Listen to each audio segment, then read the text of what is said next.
¿Alguna vez se han preguntado por qué hablamos español?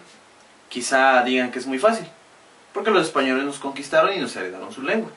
Pero ¿quién les enseñó a hablar a los españoles ese idioma? Eso es muy fácil. Si nos retomamos a la Edad Media, a aquella época donde había caballeros, donde había princesas, había reyes, reinas, había señores feudales, había siervos, entre otras características que vimos en el bloque anterior. En la Edad Media podemos recordar que inicia cuando el Imperio Romano de Occidente fue quebrantado, fue invadido por los pueblos germanos.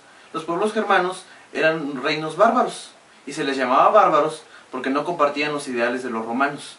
Dentro de esos reinos bárbaros estaban los ostrogodos, visigodos, anglos, los sajones, los lombardos, entre otros. Pero lo que nos importa a nosotros son los visigodos. ¿Por qué los visigodos? Porque los visigodos son como los abuelos de la lengua española.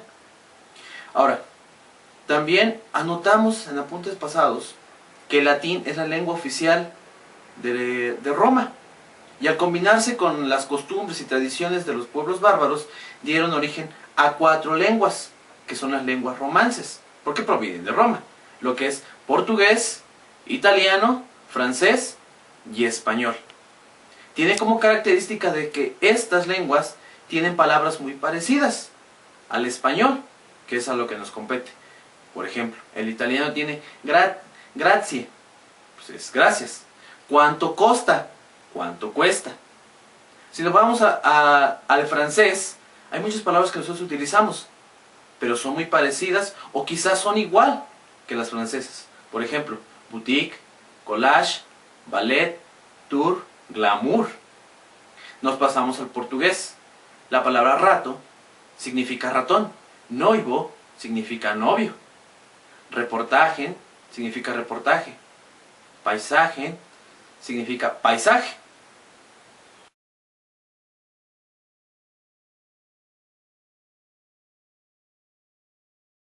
En el capítulo anterior veíamos cómo las lenguas romances tienen un parecido extraordinario. Y esto se debe a que provienen de la misma raíz, el latín. Pasan los años y los grupos bárbaros se consolidan como países, como la actual España, Italia, Alemania, Portugal, Inglaterra, entre otros. Sigue la historia y llegamos a la etapa del Renacimiento, en donde florecen las artes como la escultura y la pintura. Además se inventa el astrolabio, que sirve para los navegantes. También se inventa la imprenta, que es un parteaguas, ya que gracias a ello nosotros podemos conocer mucha información. Pero algo que me interesa demasiado comunicarles, mostrarles, es quiénes eran los países que se dedicaban a la navegación, que hacían exploraciones marítimas. Era Inglaterra, era Francia, España y Portugal. Y si se dan cuenta, seguimos con los españoles.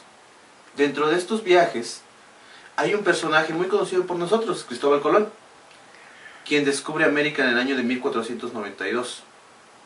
A su regreso, trae demasiadas cosas que no existían en Europa, y los habitantes europeos quedan maravillados, por lo cual deciden ir a conquistar ese nuevo continente. Pero hubo un problema, todos querían ir, pero llegaron a un acuerdo. El acuerdo era que se iban a repartir las tierras de América. En el norte fueron los franceses y los ingleses, es la razón por la cual en Canadá cierta población habla francés. Ahora la parte de Canadá restante y los estadounidenses hablan inglés. Los portugueses se fueron a colonizar Sudamérica, en cierta parte, que es Brasil. Es la razón por la cual ellos hablan portugués. Ahora vamos con lo importante. De México hasta la Patagonia hablamos español porque fueron los españoles quienes conquistaron este territorio. Lo que es nuestra historia. Hernán Cortés llega en el año de 1521 al imperio mexica y los conquista. Y la conquista no solamente fue territorial, sino que nos conquistaron de forma espiritual y con el lenguaje. Esa es la razón por la cual nosotros hablamos español y ahora conocen de dónde proviene ese español.